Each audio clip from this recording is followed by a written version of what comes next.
Hey guys, welcome back once again. Got a couple back issue hauls to show off. Some I got online, and then I found a real nice treasure trove at a local flea market, which was kind of unexpected if you know this area. But for some stuff I found online, this is mostly bronze. I think there's a couple Silver Age books mixed in.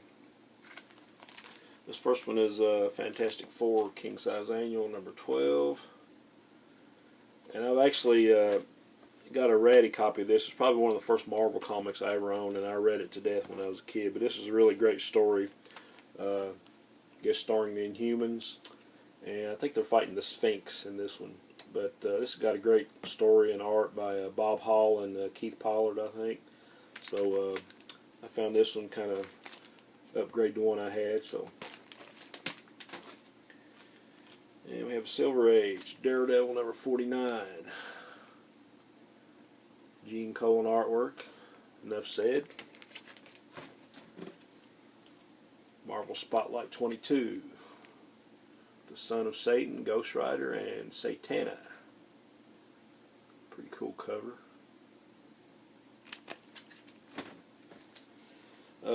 Upgraded another book, All-Star Comics 62.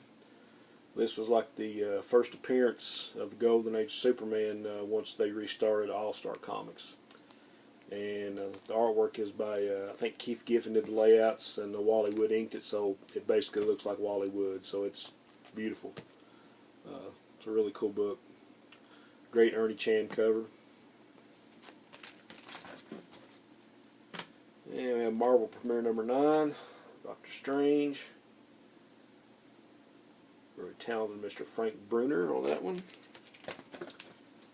Marvel Premiere number 10. More of the same, more Frank Bruner, Doctor Strange.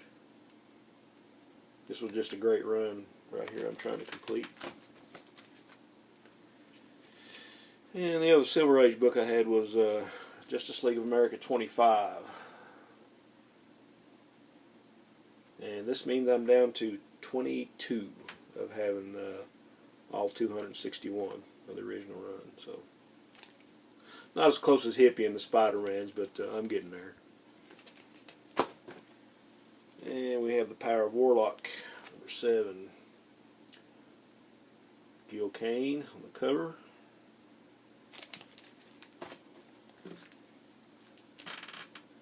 And this was a issue of The Flash that I was missing from my Bronze Age run, number 204. Guest starring the Justice League, and it's got a Neil Adams cover. And I think the little vignettes, the heads down here, are done by Murphy Anderson, I think. So.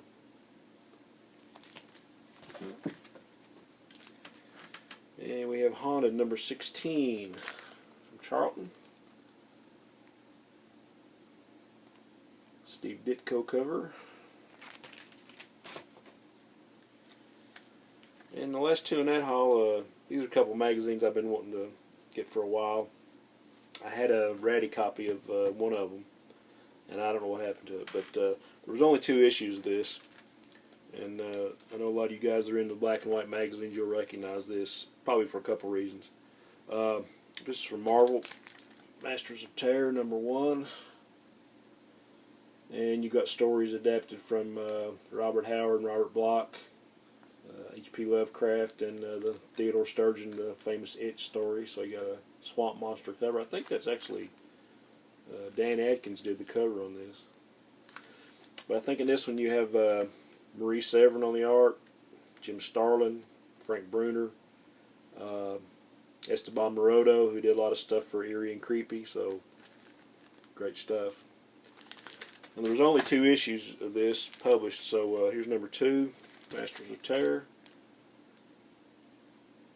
I think it's another Dan Adkins cover. I think this has got Val Merrick art in it, Pablo Marcos, who I'm a big fan of. Ralph Reese, I think, is actually in this. And for you eagle eyes that collect the Marvel horror stuff, I'm sure you recognize these covers from Supernatural Thrillers. I think this is one of those deals like the Planet of the Apes magazine. They adapted some of the stories into color later on. but guys that collect supernatural thrillers and stuff like that, you'll recognize these covers. I think this was the cover to #1, and this might have been #2 or 3. I'm not sure, but they adapted those stories into color in the other magazine. So good stuff.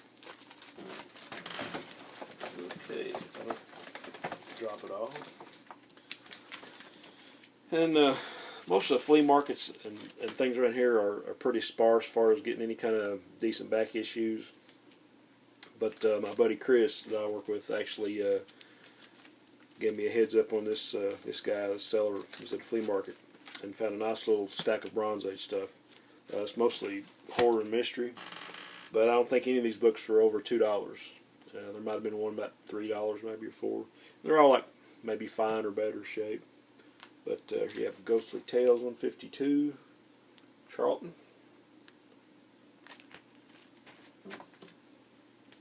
Beyond the Grave #14. Really cool cover. DC, you got Weird Mystery Tales #17.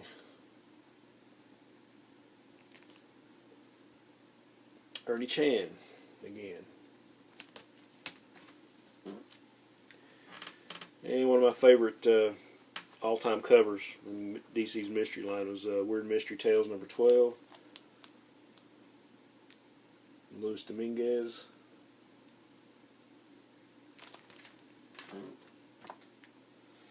Secrets of Haunted House 42, Joe Kubert cover.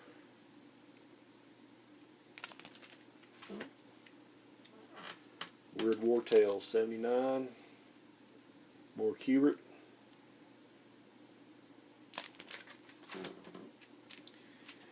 The Unexpected 125.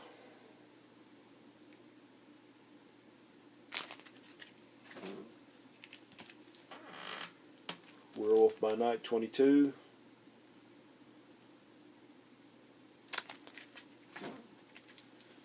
And one of the few I had missing from this run, Where Monsters Dwell, #20. I was probably more tickled to get this one than any of them, because I'm getting pretty close on this run. Witching Hour #20. 52-page Giants DC had going on back then. Unexpected 127.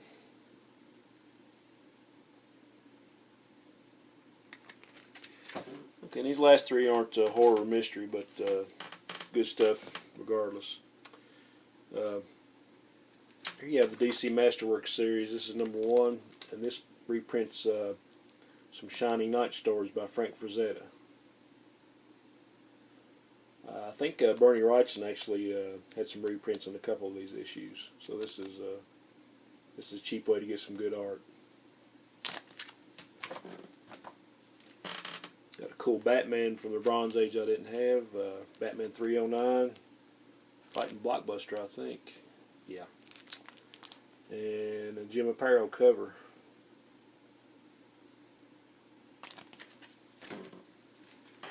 And here we have Super DC Giant #24 featuring Supergirl stories. It's probably a Kurt Swan cover. Looks like.